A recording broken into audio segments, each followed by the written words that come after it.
It's time for questions to the Minister for Communities. Question 13 has been withdrawn, and I call Rosemary Barton to ask the first question. Mrs. Barton. Question 1. Thank you. And just with your permission, I would have intended to answer question 1, 8 and 9 together in terms of the similar issues again. So just with regards, obviously, the global fuel crisis is undoubtedly having a major impact on people, particularly those who are already struggling financially.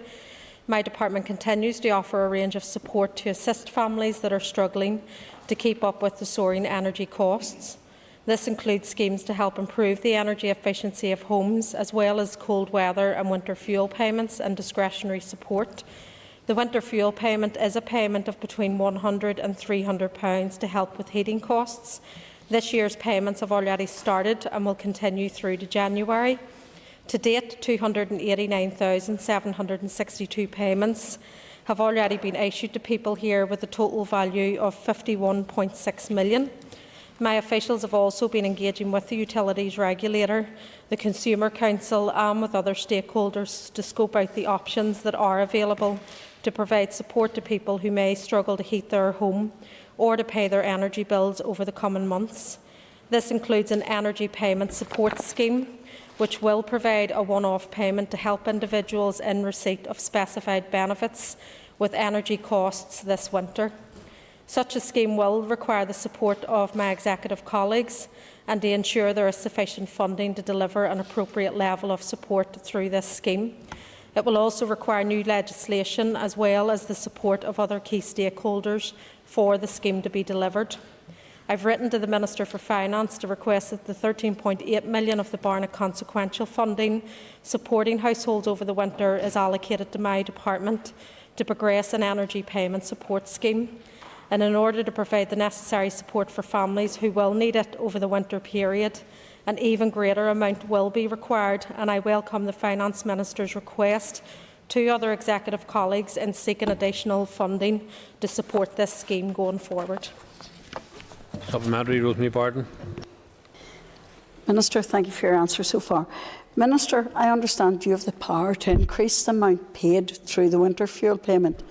Can the Minister advise whether this is something she has considered alongside the other measures to support those adversely impacted by the rising costs of living? The winter fuel payment rates were last reviewed by the Department for Work and Pensions back in 2010 and 11. Any increase to the winter fuel payment rates would require a change in legislation and for the Executive itself to approve such a move. My department obviously continues to offer a range of supports to households in terms of the increased prices in energy, and that includes the affordable warmth, the boiler replacement scheme, the cold weather payment and discretionary support. Obviously, I'm looking now to bring forward a particular scheme this year to deal with the fuel crisis that we're dealing with, and that was similar to a scheme that was brought forward last year in response to the COVID pandemic.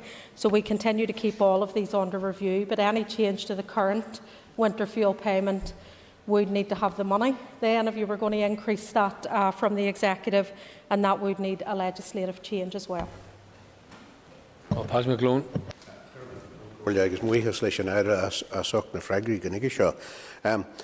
Minister, I was contacted last night about a small town in the constituency of Mid-Ulster where St Vincent and Paul has identified 40 families who can't heat their homes and can't feed their families, the kids and the families. So I welcome the principle of the Energy Payment Support Scheme. Can you give us any more details, Minister, please, as to what the details of that would be, the amounts payable, and indeed when it will take effect or when it's projected to take effect, please? Well, I can't give the details on the scheme yet because it has to go to the Executive for approval, and the amounts paid will be dependent on the budget that we can secure. So if you look at the scheme that was rolled out last year, as I previously said in this chamber, in terms of the COVID payment scheme, that needed £45 million to go out to over 220,000 households. So if you're looking at payments of up to £200 on average, I mean, that's the type of money that you're looking. Obviously, the Barnett consequential isn't even £14 million, and that's why I know that the Finance Minister has asked other departments to come forward with funding. I am hopeful that over the next week or two we will have an agreement in terms of money and then I can give more detail on the scheme. I obviously want to target individuals and those who are on lowest incomes, but I'm also looking at a scheme in terms of targeting families as well. And again, we're working up details on that I would want to get launched before Christmas in terms of announcing what those schemes will be. So once we have the details and the finance in place, I will then come back and just give more information. Call on the Allen. Speaker, and I welcome the Minister's confirmation that she's written to her colleague, the Finance Minister, in relation to the Barnett consequential derived from the UK Vulnerable Household Scheme. But also, Minister, the cost of living and the rising cost of living is something that's going to be with us for a very long time. With that in mind, can you advise if you have engaged with sectoral colleagues and also those within the sector with expertise and knowledge in this area to develop a fuel poverty task force to support your department to bring forward solutions for the long term? Yes, well, I've met with stakeholders over the last couple of weeks in terms of looking at the issues. My officials are continuing to liaise with the utilities regulator, with the Consumer Council. We obviously have ongoing engagement with the community and voluntary charity sectors and other NGOs, and of course with local councils as well, where we recently put in £3 million additional as part of the community support programme. So we are looking at all avenues. I know that all of those stakeholders are saying that a fuel payment in terms of responding to this crisis is something that needs to be looked at. We're obviously also trying to deal with the utility companies as well, and I know that obviously the Department of Economy that would have responsibility over that are keen to engage also. So we're keen to keep these going. I want to meet stakeholders again as we go forward in terms of looking at the longer term issues, but obviously responding to this crisis now is the immediate priority, and I am hopeful that I can come forward with this fuel support scheme as a matter of urgency. Call Kelly Armstrong. Mr Speaker, and thank you, Minister. Minister, we're aware that the Welsh Government has announced it's making £51 million available to provide support for families facing the cost of living crisis, as Mr Allen has brought up. But I wanted to ask you, Advice NI and NEA, the National Energy Association, have put in a bid for fuel payments for very vulnerable people. I was just wondering if you can give us an update if that bid would be considered as part of your plans. Well, I'm not aware of a bid. I've met NEA and I've actually also met Advice NI as well. And I think all would concur that an emergency payment needs to be made. That's a scheme that I am working on in terms of targeting those who are most vulnerable in terms of their finances. And that would be those on means-tested benefits in terms of where I would have responsibility. So that's what I've bid for money in terms of the Barnett consequential. But as I say, if we want to do this at scale, £13.8 million is not going to cut it. We are talking in the region of 45 to potentially 55 million that would be needed, and that's obviously as part of the Finance Minister's exercise is talking to other departments around what underspends there may be. And I will be hopeful at an executive meeting that this can be agreed and signed off as soon as possible. I call Ciara Ferguson. Thank you, Mr Speaker. Minister, many families are facing difficult time this winter with costs of living spiralling due to issues like Brexit, the pandemic and the cumulative effects of years of brutal Tory austerity cuts. Thousands of households are looking anxiously towards the future, and whilst we appreciate these institutions can only do so much, in the face of these events, they're largely outside of our control. The Minister has consistently demonstrated her determination to protect the most vulnerable. So can I ask just for an update overall with your proposals with other departments in relation to supporting people facing fuel poverty this winter as a result of the rising cost of living? Okay, well, obviously this is an issue that just doesn't sit with my department, albeit I am trying to bring forward a scheme that will get money into people's pockets over the next period. As I said, there already is over £51 million currently being paid out to households across the north under the winter fuel payment. I know there has been ongoing discussions, and I know as part of the meetings that we have been doing with the Consumer Council, the Department of the Economy are also involved. And obviously they're looking at that by way of their remit around the companies. In terms of that crisis, I know that I had raised this, and I know other ministers have raised it at the executive. There was an agreement that we should raise this with the British Government because this is an international crisis. and the response that was done at that level in terms of Treasury around COVID. The same response needs to be looked at in terms of this fuel crisis for however long that continues, and therefore we do need increased support that would be coming forward. So I know the Executive are keen. They're going to be doing a dedicated discussion looking at the cost of living more generally and what needs to be done on behalf of the Executive and across all of the departments, and we're just waiting on that meeting being arranged. I call on Justin McNulty. Question number 2. Yeah, as you're aware, the Department had an empty home strategy in place from 2013 to 2018. A review of that strategy was completed and published on the Department's website earlier this year. In overall terms, the Homes Condition Survey indicated that the number of empty homes fell from around 55,000 in 2006 to 29,000 in 2016. As a result of this work, we are now much better informed about the complexities of the issue and the reasons why so many properties appear to be vacant. We have learned, for example, that the data provided by Land and Property Services does not contain any information on whether these vacant domestic properties, which are held in private ownership, have basic services or even are in a habitable state. A significant portion are located in rural areas where housing need is lower, and in very few in areas where housing need is greatest. Approximately 1 in 5 of the LPS registered properties are brought back into use relatively quickly, and a similar number are held in registered ownership of solicitors indicating ongoing title or other legal issues. We also learned about how much effort is required to bring individual empty homes back into use, and given these findings, it's clear that there is limited opportunity for the Department to take any effective action that would be meaningful or have a meaningful impact on reducing housing stress or provide a social home to those who need it most. Therefore, it is important that we look beyond the headline figures to clearly understand the full picture and not simply oversimplify this matter based on the figures alone. I appreciate that there are positive benefits in bringing vacant properties back into use, and I will continue to explore the most appropriate options in doing so. Justin McNulty, supplementary. I thank the Minister for her answer thus far. There are currently 1,520 homes lying empty across Newry and Armagh. 1,676 of those social housing applicants are in dire need of a house over their heads. Bringing those empty homes back into use would nearly eradicate housing stress in my constituency. And I also like to highlight the housing issues in my neighbouring constituency, Fermanagh South Tyrone, the place where the great housing champion Austin Curry grew up and represented. 2,084 homes there are empty. And that's the worst number in the north. People are trapped in a cycle of homelessness.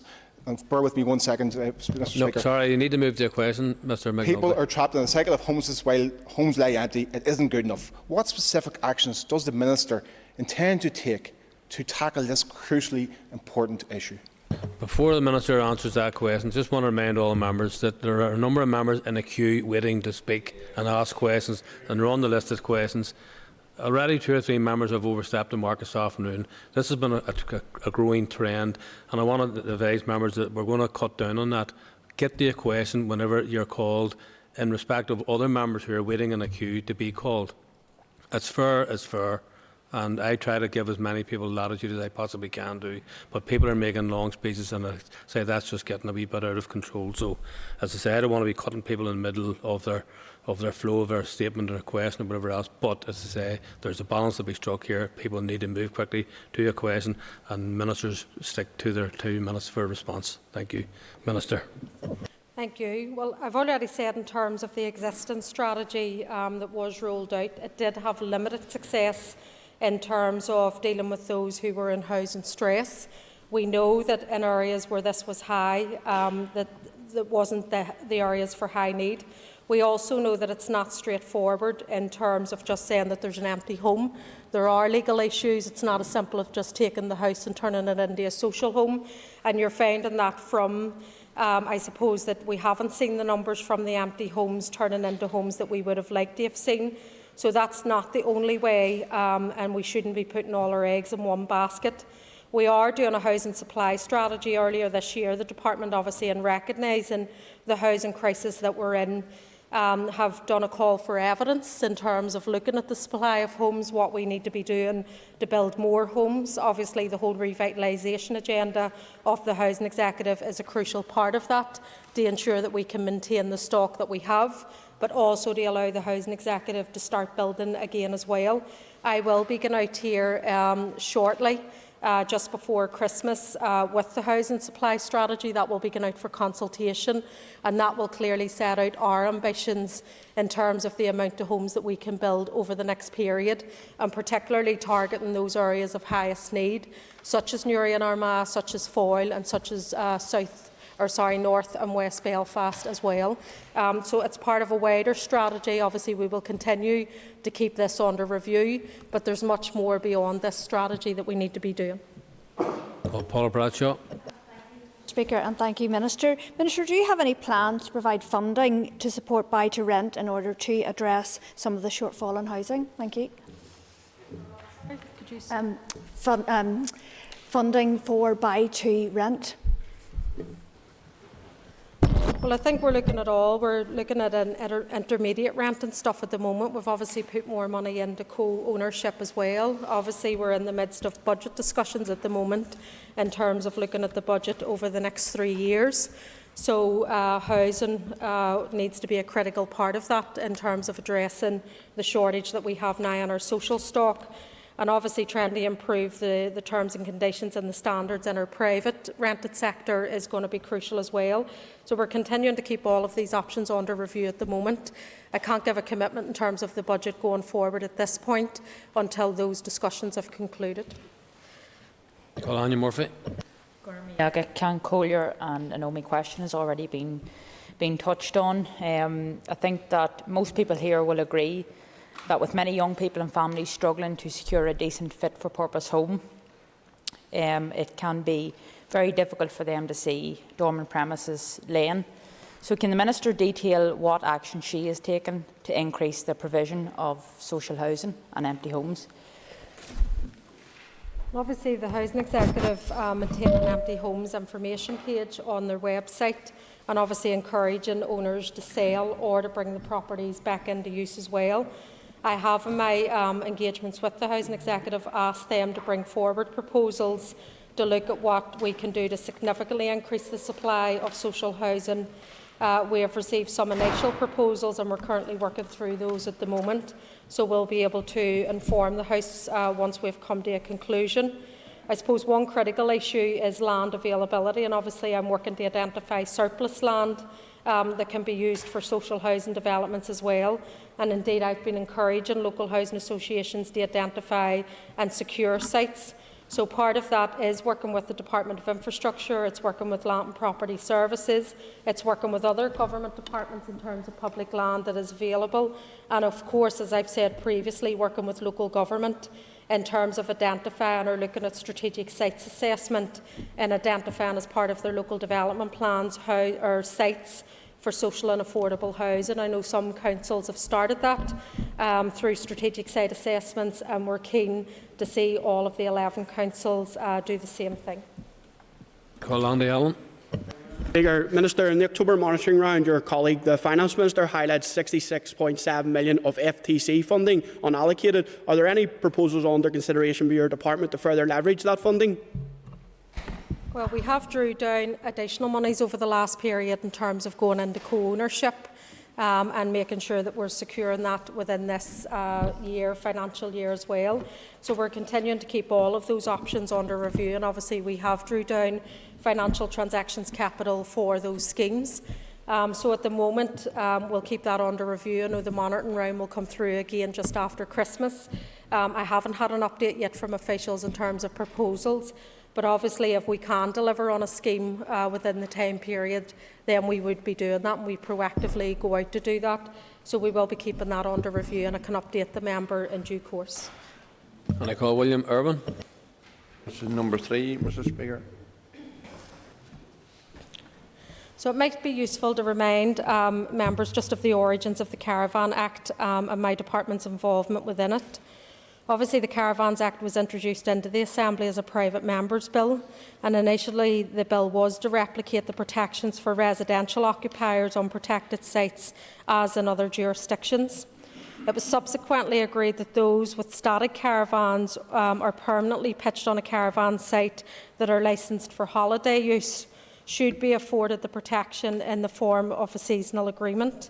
Although my department has responsibility for residential caravans and has a mandatory duty to review the provisions relating to that sector, the Act also contains provisions relating to holiday caravans.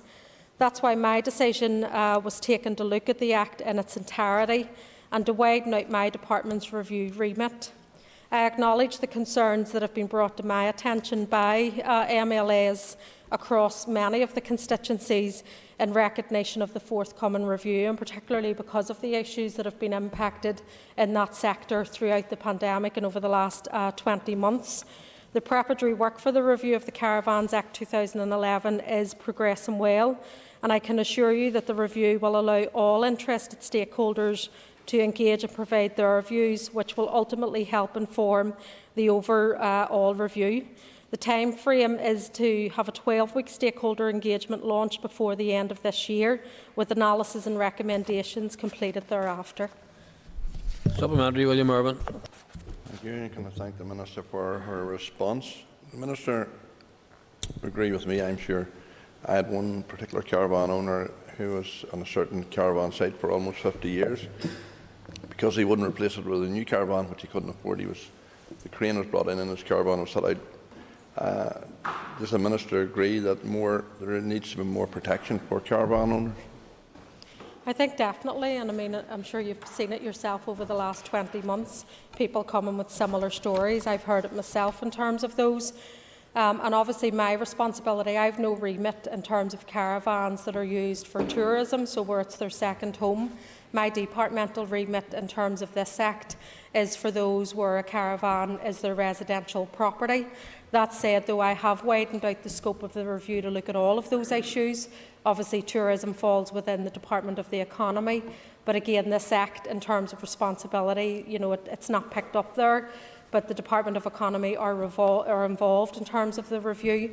We want to hear from stakeholders in terms of the stories that they have, and if we can, as part of this review, build in greater protections for those who lease caravans on these sites, then that's what we want to do. So that consultation and engagement will be important.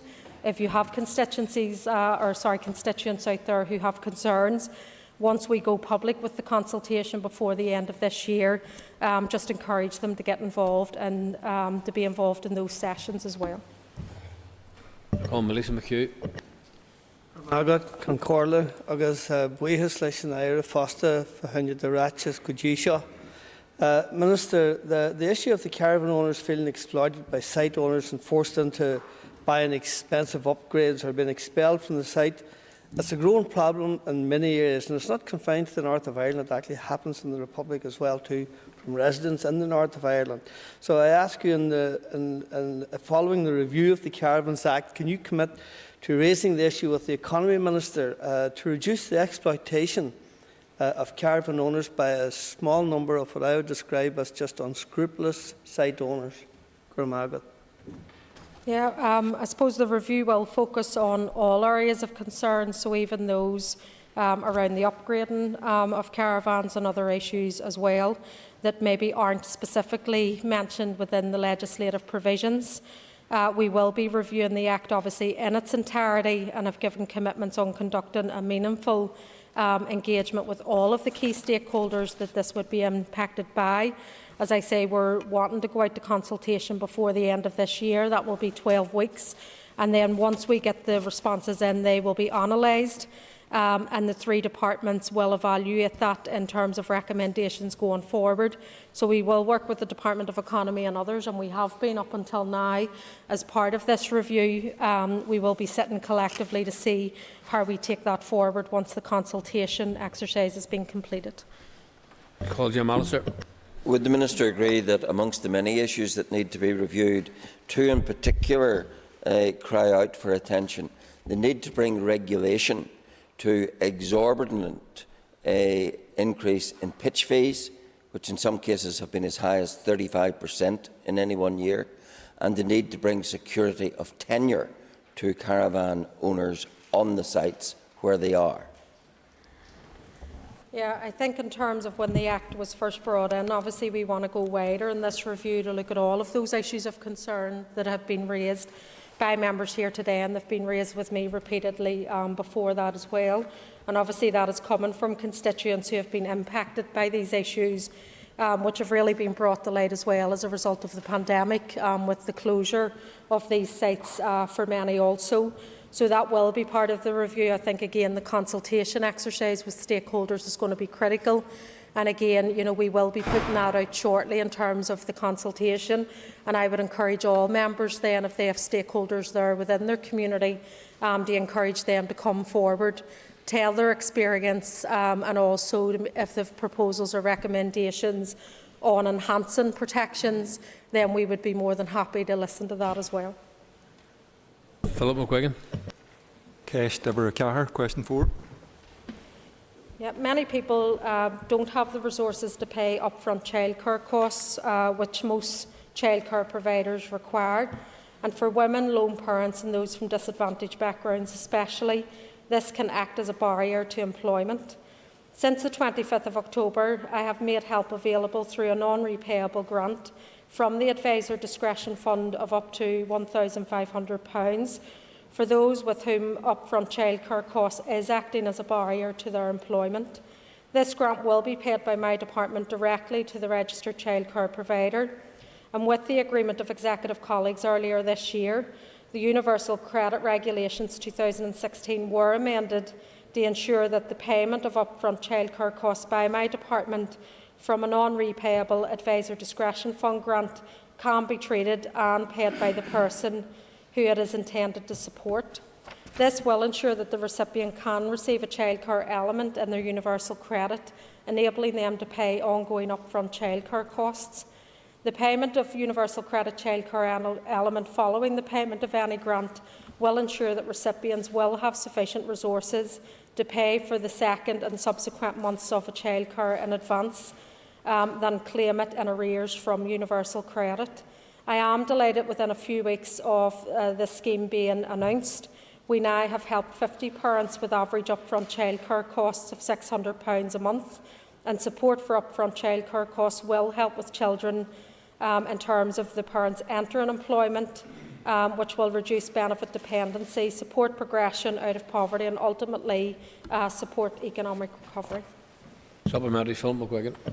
Childcare costs are obviously a significant barrier to employment for many families, particularly those on low income, so it is a very positive and welcome initiative from the Minister. However, if I could ask the Minister if she also agrees that a dedicated and cross-cutting childcare strategy is required if we are to address the systematic issues and make childcare currently make childcare a difficulty for so many families.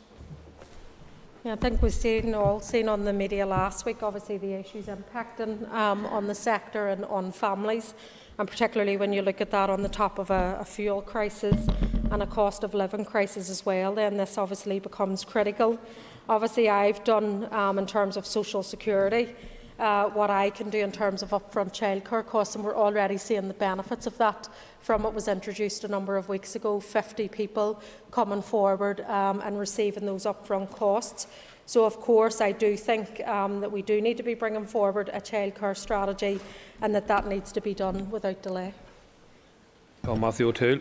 Mr. Speaker, Minister, I agree on the need for a more overarching childcare strategy, but for working people and people in low-income areas, the Women's Centre Childcare Fund has provided critical funding to organisations like the Windsor Women's Centre in the village in my constituency, who provide critical childcare to working people in that area. By the way, they've also provided critical childcare to healthcare professionals working in the City Hospital during the pandemic. Minister, earlier this year I wrote to you asking, when you received a multi-year budget, as you're now planning, you would mainstream the WCCF for organisations like the Women's Centre. Could you confirm that we're going to have that fund mainstreamed, that they will have regularity and consistency of funding? Well, obviously, moving to 3-year budget cycles is a good thing right across the departments in terms of all of the funding that we do and obviously the women's sector and movement play a key role, as do our neighbourhood renewal partnerships, where there's also an element in terms of childcare support as well. And I obviously am aware of the work that Windsor Women's Centre do, as well as all the other women's centre and childcare providers as well. The budget discussions are still ongoing at the moment, so I can't give any certainty around any part of the budget yet until those discussions are finalised. But that will ultimately go out for public consultation and then come back to all of the ministers in terms of making decisions going forward. But of course, in all of these areas, my priority will be protecting the most vulnerable within our community going forward, and ensuring that we do look at access for disadvantaged communities, for women, for young people and for those with disabilities. Members, that ends the period for a list of questions, and we now move on to 15 minutes of topical questions. Questions 4 and 6 have been withdrawn, and I call William Humphrey. Thanks, Minister, for answers so far. Minister, the housing executive tenants of Silverstream and Tynedale face another winter with Finlock Guttering. Colleagues and I have met with you. We've written to you, we've raised the issue in the House. We've met with your Permanent Secretary and have now met with 2 Chief Executives of the Housing Executive. Still no resolution even after a pilot. Can I ask you and the Housing Executive to work to get a solution, a lasting solution for these residents who are dealing with these conditions now over many decades? Yeah, I know I'd met a while ago just with your counterpart, the chair of the committee, and obviously Councillor Dale Pankhurst as well. I know I communicated recently again. Obviously there are issues and I suppose barriers in terms of value for money, which we have to look at by way of public spending that we need to get around. Discussions are ongoing with officials within my department and with the Housing Executive to see if a resolution can be found. So this is something that I do ask for updates on because I know that the issue has to be resolved and that residents are being impacted on a regular basis. So I will continue to keep that under review, and once we can get a resolution, which I'm hoping can be done as soon as possible, we will update the members in due course. Supplementary, William Humphrey. Yeah, thank you, Mr. Speaker. I thank the Minister for that answer. Minister, you will know, as I've said, we've met with you. We recently met with the Chief Executive of the Housing Executive. We will meet her again in the near future. Many of these families are working class families. Many of them from low income do not have the money to do this work themselves. They need the support of government to get a resolution to this. Can I implore you, along with the Housing Executive, get a solution and deal with the issue as quick as is possible? Yeah, we are proactively trying to do that. I mean, I know the residents live in an area the same as I do, a working class community, so I can completely understand the issues that are being impacted. And obviously they were told well in terms of the members from your party that had met me on this issue, and I know they're working with residents there on a regular basis. Obviously some of the issues is in terms of the makeup of the homes, both in private and public ownership, and the issue then around value for money and the limitations that we have in terms of government spend then in terms of that criteria. So we are proactively, my officials within the department are engaging with the Housing Executive on a regular basis to see if we can find a solution to this issue. And all I can do is we'll continue to work with yourselves, engage yourselves until we do get a resolution, and if we can get that as soon as possible, that's something that I would like to see done. Patrick Delargy. Can the Minister give an update on her plans to support the arts and heritage sector following the publication of the Culture, Arts and Heritage Recovery Task Force report? Yeah, well, obviously I had set up the Culture, Arts and Heritage Recovery Task Force report this year in terms of the response to the pandemic and to look at the opening of it. I was pleased obviously to approve the Creative Individuals Recovery Programme on the 15th of September this year, and that was the key recommendation that came out of the task force report, was to ensure that there was immediate payments for individuals who were impacted and continue to be impacted as a result of the pandemic, and also restrictions as well. That grant will be an award of up to £2,000 per individual, and I know that there has been a good uptake in terms of applications for that scheme. It closed on the 6th of October. We currently have 1,830 applications that have been received, and that will see around £3.6 million being invested over the next short while for those individual artists who have been impacted. The current assessment obviously is that there's 1,485 eligible applicants who are seeking also just under £3 million, and that will provide much needed support to individuals, freelancers and those who are self-employed. I do hope to make an announcement shortly on how I intend to provide support to sectoral organisations. Again, it was another critical area that came out of the task force, and I hope to make an announcement on that soon. I've obviously published the report that the task force compiled on the 23rd of November, and it is an important piece of work, and I'm grateful obviously to the Chair, Rotha Johnson, and to all of those busy people who took the time to be part of that work. I have accepted the recommendations of the report, and I think that's clear, and I met with the task force in terms of outlining their proposals, and also to say that I was accepting the recommendations that were there. The response plan obviously sets out and outlines how we're going to progress on this going forward. Supplementary. Thank you for your answer so far. And the arts and heritage sector clearly have an important role in our economic and social recovery. So I thank the Minister for your commitment and implementing the task force recommendations. So can you also provide an update on the level of resources that are earmarked to support this work? Yeah, so I think, as I said, there's £3.6 million in terms of individual artists and freelancers. So that is work that's ongoing at the moment in terms of those applications being assessed and payments being made.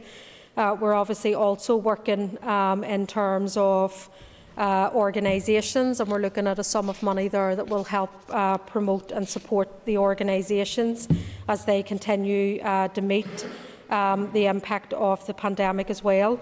Funding overall in terms of this programme of work, I did secure an additional £13 million from the Executive earlier in the year in terms of these support programmes, so I will be rolling out the proposals on those in the next short period in terms of that money being spent. Cathal Boylan. Thank you, Mr. Speaker. Thank the Minister for answers so far. Can the Minister give an update on her plans to extend terminal illness provision in social security benefits? Well, obviously I introduced the first stage of the bill yesterday, the introduction of the terminal illness, and that's where I want to remove the 6-month rule. In terms of that, I did get the approval from the Executive to move ahead on that. And obviously that will be made up from the budget until, if Westminster make a similar decision, then obviously that will fall in under our normal social security spend. But the legislation is ready. It was introduced yesterday. I will be requesting accelerated passage for the bill to ensure that we can get it done in this mandate, and indeed I know the Communities Committee support me in that endeavour, and we are hopeful that this will be done by the end of March and will be ready before the end of the mandate, so payments can start with the new 12 months from April. Supplementary, Cathal Boylan. Because I thank the Minister for her compassion and leadership in this issue. And just on the legislative process, does she foresee any issues with getting this through the system? In fairness, no. I think everybody is on board, from the Executive, from all of the parties, indeed the committee, who I know have been very supportive in looking at accelerated passage, even though I know it's normally not the accepted way of doing business in legislation. But I think everybody understands the critical nature of this, and the Assembly obviously ending with PERDA the 3rd week in March. So I think everybody is going to try and do all that they can to ensure that this critical legislation is done before the end of this mandate, and I believe that that will happen. Call Rosemary Barton. Thank you, Minister, for your answer so far. Minister, can you give me an update on the £5 million for charities and social enterprises allocated in the budget? We are working on a scheme at the moment, so we have been engaging with the charity sector in terms of looking at the additional support that they need. Obviously, as you've recognised, there was money that was given by the Executive a few months ago in terms of looking at culture, arts and heritage and also charities. So I will be hopeful to go live with a scheme as soon as possible, and once officials have come back in terms of taking that forward, I will alert the House and the committee to that. Supplementary, Rosemary Barton. Minister, we're some 8 months into this and heading towards the end of the financial year. Do you think there's a possibility that the clock may run out and getting this funding out to organisations who desperately need it? Surely that should be paramount. Well, we have been working, and obviously a lot of those organisations have been receiving funding throughout this year from the previous monies that were already there. We have obviously been engaging with the charity sector to look at what the clear need is now and in terms of going forward before the end of this financial year. So part of designing a programme has been designed with them in terms of meeting the needs. So I am confident that we can get something out, that we can get this money spent by the end of this year. Keith Buchanan. Speaker, Minister, you're no doubt aware of the racism issue going on in Yorkshire cricket at the moment. Are you concerned that there is anything similar here in sporting organisations in Northern Ireland? Yeah, I think when anybody can see on the news just the, I suppose, the lived experiences of those players that have been impacted by that racism, I mean, it has been disgraceful in terms of the organisation's response to it. I haven't been aware of any similar incidents here. In terms of that, I know a lot of the sporting codes do have robust plans in place in terms of how they deal with racism or sectarianism, in terms of how it would implicate or impact on the sports here. So I'm not aware of anything coming up, and obviously if we were alerted, we would treat that seriously, because there's no place in our society for racism or sectarianism or any form of discrimination, and particularly in sport, which often unifies and brings people together. We don't want to see it. If you can, supplementary. Thank you, and thank the Minister so far for her response. Minister, I commented in this House some weeks ago regarding a parade by Saru, an organisation linked to the death of Larry McKee, from the grounds of Ballachy GAA, as stated in the 11/1, and that's a factual comment. Is it right that an organisation that your department funds, that their facilities used for such events? And is there a difference between racism, which you've just rightly condemned, and organisations supporting those and these type of events? Well, I've no detail on that individual event. If they applied via the Parades Commission, then they've went the legal route in terms of applying for a parade or a related protest, if that was the matter. So they have went the legal route in terms of looking at that. I don't have any other details, and I haven't received anything within the department in terms of the events, so I wouldn't want to make public comment unless I have the details, or at least have seen it, and I haven't until now. Call Justin McNulty. I welcome the Executive's agreement to extend welfare mitigations, Minister, and close existing loopholes. When can we expect to see the relevant legislation? Well, I am hopeful that this will progress very shortly in terms of putting this to the Executive. The redrafted legislation is ready, and I am hopeful that this will make it to the Executive meeting on Thursday. Supplementary, Justin McNulty.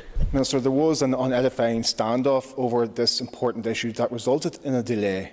Can the Minister tell us what exactly caused this delay, and how much did it cost people and families who need help and support the most?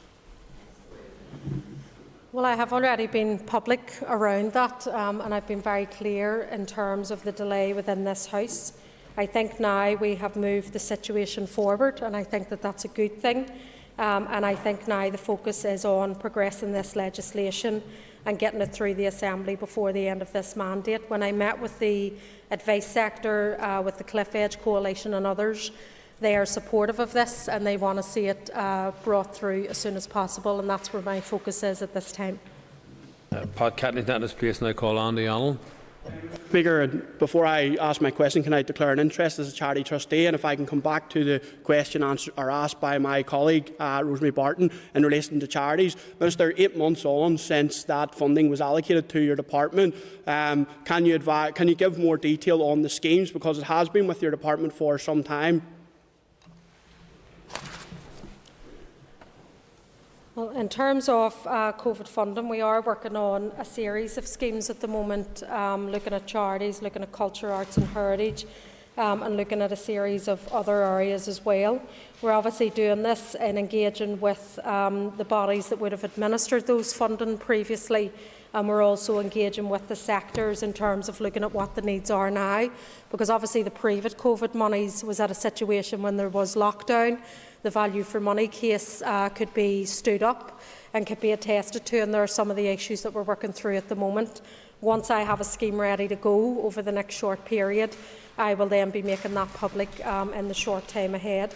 I can't say any more yet because obviously I haven't signed off on the final scheme, but we are working at pace. I met with officials last week in terms of looking at these schemes, and they're working to just try and get the business cases finalised, then to progress to the next stage. We'll have a brief question and response, both Andy and Thank you, Mr. Speaker. And is the Minister able to elaborate on some of the needs highlighted by the charities, and will she give a commitment here today that the full £5 million will go out the door to those charities that desperately need this money? If we can ensure that the value for money in terms of where we are now within the pandemic, because these monies were COVID related, and obviously that's how they have to be used for those purposes. So if that can stack up within the business case, then yes, I want all of the money to be utilised for the intention that it was there to do. We know that there's obviously a need out there within the charity sector in terms of lost income, their inability then to fundraise maybe in the way that they would have previously, in terms of staff overheads and other pressures that they would have going forward, and really stabilising the organisation. So they're the kind of areas that we're looking at the moment. Once all of the checks and business cases have been approved, I want to move at pace then in terms of getting that support out there as soon as possible. So once I'm in a position to announce that, I will of course alert the members and the committee. Members, time is up. Members, please take point of order. I take major umbrage with members of this House trying